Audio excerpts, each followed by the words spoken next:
అండి ఈరోజు అయితే మేము మునక్కాయల పప్పు చేసుకుంటున్నాము. దానికి కావాల్సినవి మునక్కాయలు, ఉల్లిగడ్డ, టమాటా, అలాగే శనగపప్పు, కందిపప్పు, అల్లం వెల్లుల్లి పేస్ట్, పప్పు దినుసులు, అలాగే కారం, ఉప్పు, తగినంత పసుపు అండి.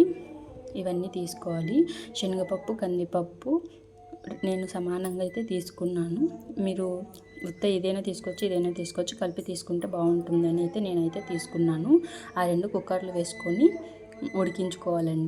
మీరు ఇక్కడ చూసినట్టయితే నేను ఉడికించుకున్నాను. ఈ పప్పు గుత్తితో ఎనుపుకోండి. మరీ మెత్తగా ఎనుపుకోకుండా ఇలా కచ్చగా అయితే ఎనుపుకొని పక్కన పెట్టుకోవాలి. ప్యాన్ పెట్టుకొని తగినంత ఆయిల్ తీసుకోవాలి. ఆయిల్ బాగా వేడెక్కాక అలాగే ఉల్లిగడ్డలు. ఇప్పుడు ఇందులోనే అల్లం వెల్లుల్లి పేస్ట్ అయితే పచ్చివాసన పోయే వరకు అయితే ఫ్రై చేసుకోవాలి. ఇప్పుడు టమాటాలండి. ఇక్కడ చింతపండు తీసుకోవట్లేదు, టమాటే కొంచెం ఎక్కువ తీసుకోండి.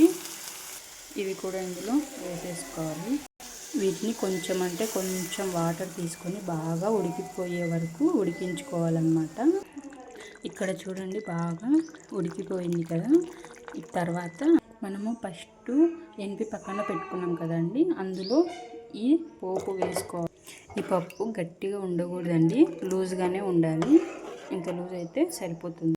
ఇందులో ఈ మునక్కాయలు అయితే వేసేసుకోవాలి. మునక్కాయలకి పొట్టు తీయలేదని చూస్తున్నారా? ఆ పొట్టు తీయకుండా వేసుకోండి, బాగుంటుంది. అదే బలం అంట. సో ఇది ఒక విజిల్ వచ్చే వరకు ఉడికించుకోవాలి. ఇందులో ఉంటేనే కసూరి మేతి అయితే వేసుకోండి, ఉంటేనే, లేకపోతే అవసరం లేదు.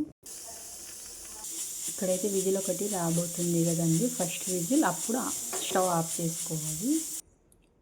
సో ఒక విజిల్ వచ్చినాక పప్పు అయితే రెడీ అయిపోయిందండి. ఇంతే అండి పప్పు. అంతే అండి, మునక్కాయల పప్పు అయితే రెడీ అయిపోయింది. చాలా బాగుంటుంది, ఖచ్చితంగా ట్రై చేయండి. ఇంతే అండి వీడియో. Bye bye.